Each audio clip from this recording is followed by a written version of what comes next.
And now we come to chapter 6. Mortification, non-attachment, right livelihood. And this would be the thesis of Huxley, of mortification, non-attachment, right livelihood, and its uses.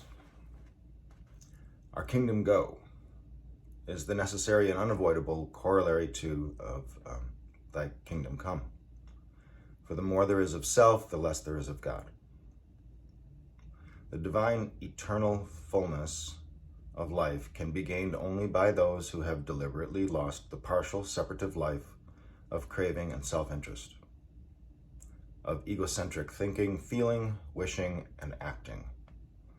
Mortification, or deliberate dying to self, is inculcated with an uncompromising firmness in the canonical writings of Christianity, Hinduism, Buddhism, and most of the other major and minor religions of the world, and by every theocentric saint and spiritual reformer who has ever lived out and expounded the principles of the Perennial philosophy.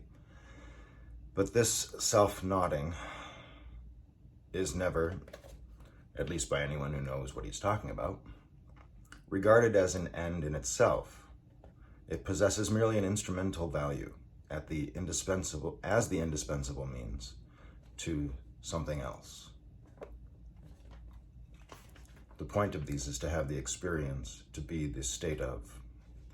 And so, the usefulness and the pitfalls of mortification, non-attachment, right livelihood, and what's suffering? So is it sacrifice or is it freedom? William Law, to whom he turns to quite a bit, says, as to their nature, considered in themselves, they have nothing of goodness in them, or holiness, nor are any real part of our sanctification. They are not the true food of nourishment of the divine life in our souls. They have no quickening, sanctifying power in them. Their only worth consists in this, that they remove the impediments of holiness, break down that which stands between God and us, and make way for the quickening, sanctifying Spirit of God to operate on our souls, which operation of God is the one only thing that can raise the divine life in the soul, or help it to the smallest degree of real holiness or spiritual life. Hence, we may learn the reason why many people not only lose the benefit, but are even worse for all their mortifications. It is because they mistake the whole nature and worth of them. They practice them for their own sakes, as things good in themselves. They think them to be real parts of holiness, and so rest in them and look no further, but grow full of self-esteem and self-admiration for their own progress in them. This makes them self-sufficient, morose, severe judges of all those that fall short of their mortifications, and thus their self-denials do only that for them which indulgences do for other people. They withstand and hinder the operation of God upon their souls, and instead of being really self-denials, they strengthen and keep up the kingdom of self. That would be the pitfall of these practices, making you judgmental. Part of what Dame Gertrude Moore says, for pride and self-love, which are rooted in the soul by sin, find means to strengthen themselves exceedingly in religion. If the soul is not in a course that may teach her and procure her true humility, for by the corrections and contradictions of the will, which cannot be avoided by any living in a religious community, I find my heart grown, as I may say, as hard as a stone. And nothing would have been able to soften it but by being put into a course of prayer by which the soul tendeth towards God and learneth of him the lesson of truly humbling herself. So we go back to the idea of charity, love, humility, disinterested love. Saint Teresa talks about pride or hubris in these things by saying, once when I was grumbling over being obliged to eat meat and do no penance, I heard it said that sometimes there was more of self-love than desire of penance in such sorrow. So, we may practice all the cardinal virtues, prudence, fortitude, temperance, and chastity, and yet remain a thoroughly bad man. For, in all too many cases, these virtues of his are accompanied by and indeed causally connected with the sins of pride, envy, chronic anger, and an uncharitableness pushed sometimes to the level of active cruelty.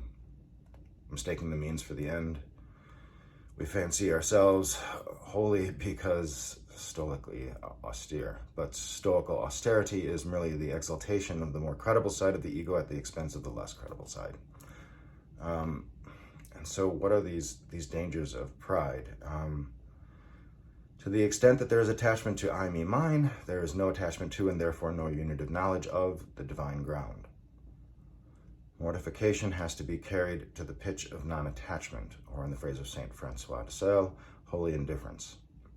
Otherwise, it merely transfers self-will from one channel to another, not merely without decrease in the total volume of that self-will, but sometimes with an actual increase. As usual, the corruption of the best is the worst. The difference between the mortified, but still proud and self-centered Stoic, and the unmortified hedonist consists in this. The latter, being flabby, shiftless, and at heart rather ashamed of himself, lacks the energy and the motive to do much harm except to his own body, mind, and spirit. The former, because he has all the secondary virtues and looks down on those who are not like himself, is morally equipped to wish and be able to do harm on the very largest scale and with a perfectly untroubled conscience.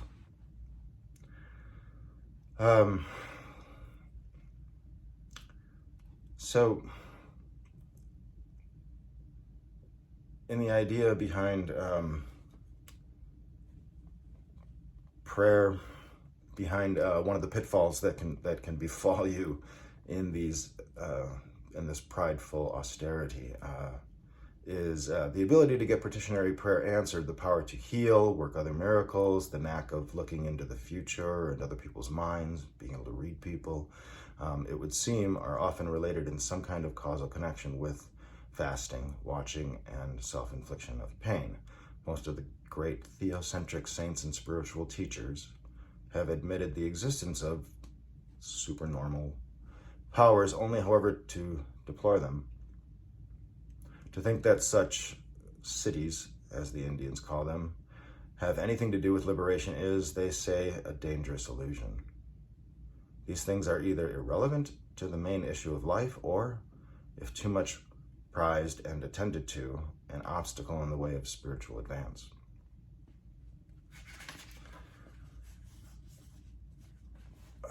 Page 100.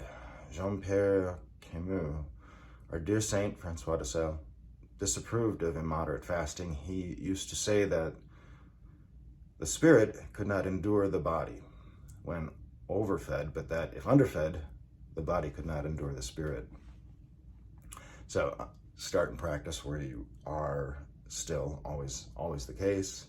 St. Jerome says one man may declare that he cannot fast, but can he declare that he cannot love God, or just love?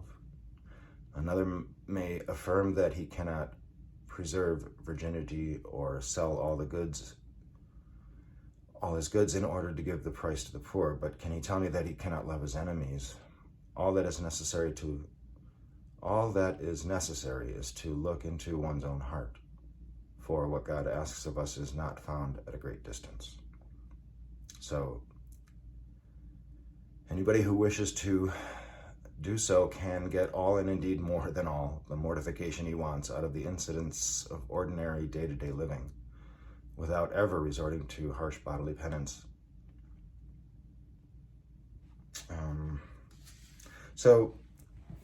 This is an idea of a guide, as it were, to day-to-day practicality, making it practical and applicable. To sum up, that mortification is the best, which results in the elimination of self-will, self-interest, self-centered thinking, wishing, and imagining, Extreme physical austerities are not likely to achieve this kind of mortification. But the acceptance of what happens to us, apart, of course, from our own sins or wrongful thinking, painful thinking, separate thinking, in the course of daily living is likely to produce this result. If specific exercises in self-denial are undertaken, they should be inconspicuous, non-competitive, and uninjurious to health. Thus, in the matter of diet, most people will find it sufficiently mortifying to refrain from eating all the things which the experts in nutrition condemn as unwholesome, and where social relations are concerned, self-denial should take the form not of showy acts of would-be humility, but of control of the tongue and the moods, in refraining from saying anything uncharitable or merely frivolous. He notes, which means in practice refraining from about 50% of ordinary conversation or self-interest, and in behaving calmly and with quiet cheerfulness with external circumstances or the state of our bodies, or predisposes us to anxiety, gloom, or excessive elation.